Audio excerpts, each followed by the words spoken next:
What's going on, guys? Skylord Studios 005 back here again. And today I'm doing something a bit different than Beyblade content. Today I'm going to be showing you guys my Lego layout, what I've collected, what I plan to collect, just kind of going through some of the stuff that I've got. So we have this table over here, and it spans all the way down to that table over there. So we start with the Harry Potter stuff, then we get to the Ninjago stuff.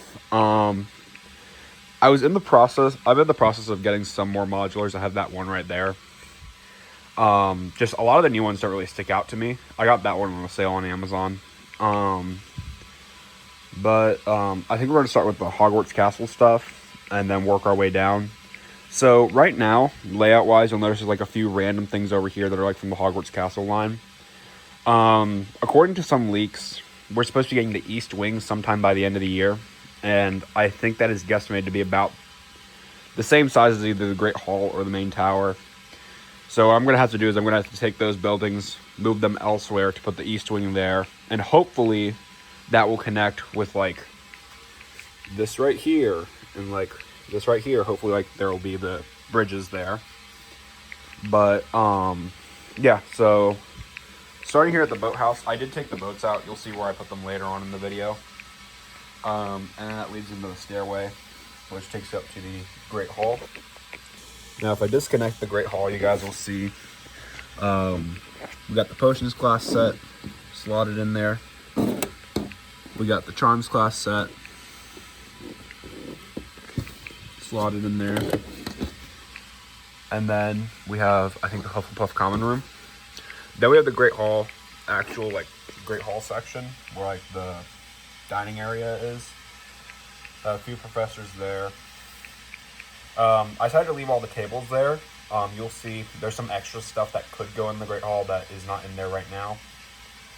And there are the doors that lead back to the courtyard.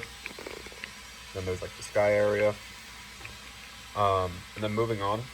So moving on, we have the main tower set. So as you can see, there are the 3 challenges down there. There's the rotating stairs that lead to Dumbledore's office. Then there's the mirror up there, and I think that's supposed to be the stone and the spider. We got the Gryffindor common room, the Fluffy's trapdoor, and yeah. So this is the biggest out of all 3 of the main castle parts that I have that I've released. I'm pretty sure that the it's called the East Wing is going to be significantly larger than this, but it's going to be larger in a different way. I don't think it's going to be taller than the Great Hall. I just think it's going to be longer. But yeah, this one's definitely a really cool set piece to have since you have that really big tower. I'm kind of curious if they are going to do the astronomy wing or the astronomy tower, because the astronomy tower is supposed to be larger than this tower right here. And as you can see, this thing's pretty tall. But moving on to the final of the 3, we have the hospital wing. So the hospital wing is the smallest out of the 3, and it is the newest. We have the Defense Against the Dark Arts class down there, the actual hospital wing itself, and then the Ravenclaw common room. There's a little hidden area here for the, I think that's supposed to be the diadem, but I put one of the books in there. So, yeah. And looking at the exterior, one thing that kind of bothers me about these sets is that there's a balcony that just kind of goes nowhere. There's another example later on, but that just kind of is a little pet peeve of mine. But you can see that these 2 like roofs line up to be like in a line.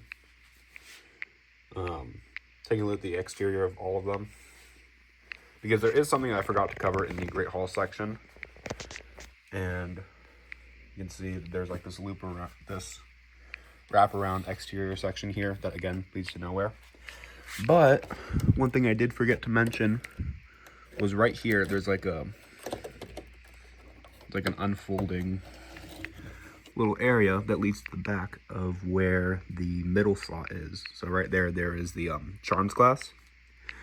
But I didn't even know this until I slotted the Charms class in, and then I actually bumped it, and I'm like, wait, does that disconnect? And sure enough, it did. But moving on to some of the smaller builds. So this is, I do believe, the smallest build for the Hogwarts Castle system, and that is the Room of Requirement. It unfolds.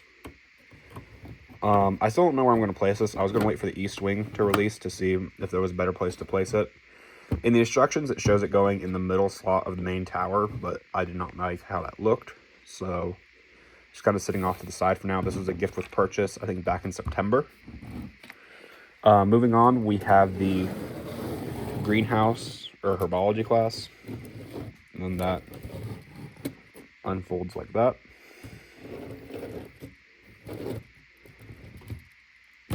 And then this one's supposed to connect. They never say where it's supposed to connect, but I think it has yet to be released for the connection point.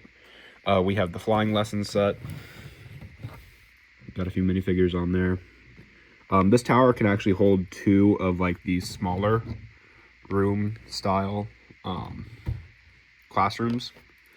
So there's also a broom that swivels up here. Then turning it around, it comes with like a storage area for Quidditch stuff. I put a few rooms throughout other sets in there, as well as the Transfiguration classroom. Another cool feature about this is that it all folds up to be like one just tower. I have a feeling that when it connects, it's going to be folded outwards, because why would the main part of the tower be connected right here? So I guess we'll have to see whenever it's supposed to connect.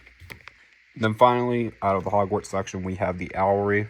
This one doesn't connect, just like the herbology class. This one just kind of sits there. I put a few owls throughout the sets that I've gotten from the other sets throughout here.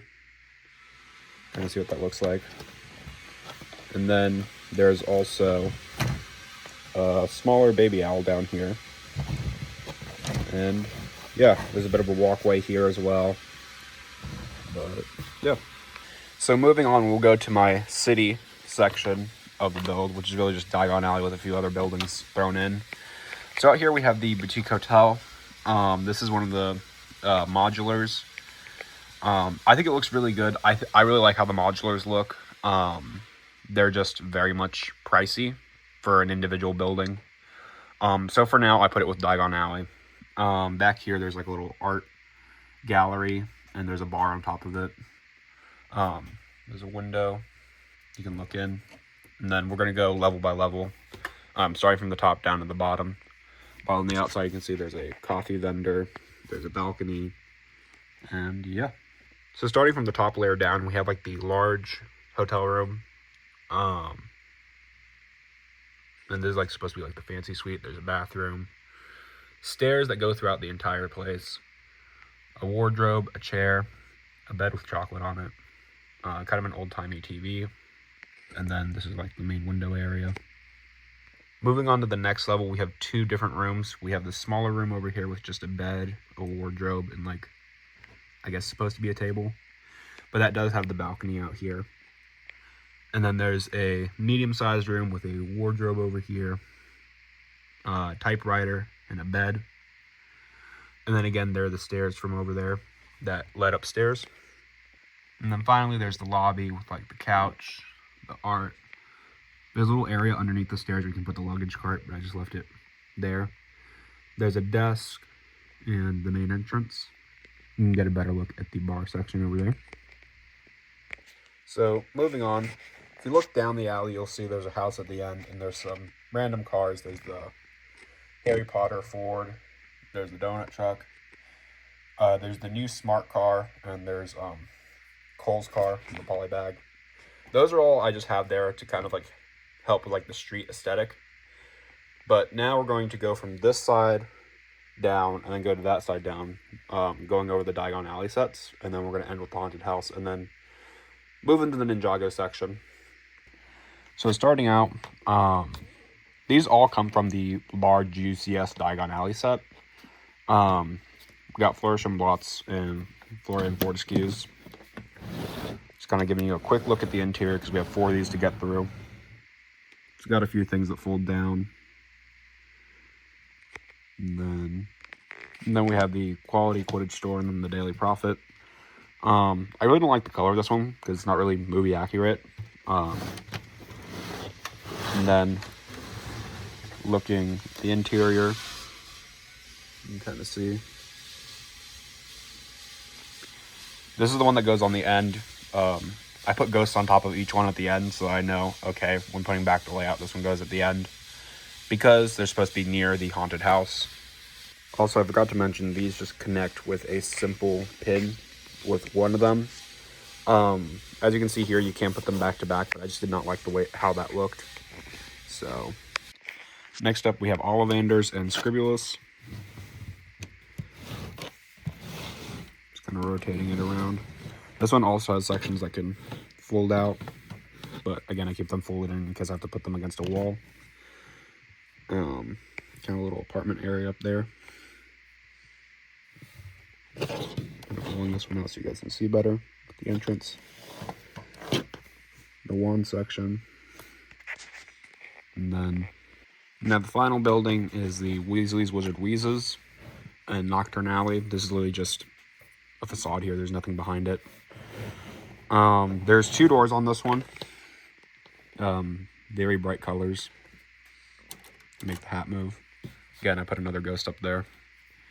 Then rotating it. And then here's the main level. Very colorful interior as well. Second level. And then finally the third level. And then there's the back of Nocturne Alley. Now the first section of the haunted house is literally just this gate with the skeleton. Nothing really to see. Makes for a good accent piece when you're looking down the alley. You can see there's the gate. Then bringing the haunted house over here. We have a little graveyard over on the side. Side porch. The front main porch. And then, so what's really interesting is that when this one unfolds, it completes the porch. So you can display it with both unfolded and folded. I personally prefer folded because there's no like back. If you look over, you can see that the back is covered. Then rotating it, you've got an organ, a ghost, a wardrobe, some hats, and then a clock area. And that completes like my city/alley layout section. Unfortunately, this video is getting longer than I anticipated. So I am going to have to cut it into 2 parts because I don't want this to be like a 30 or 45 minute video. But if you guys enjoyed this, please make sure you comment, like, and subscribe.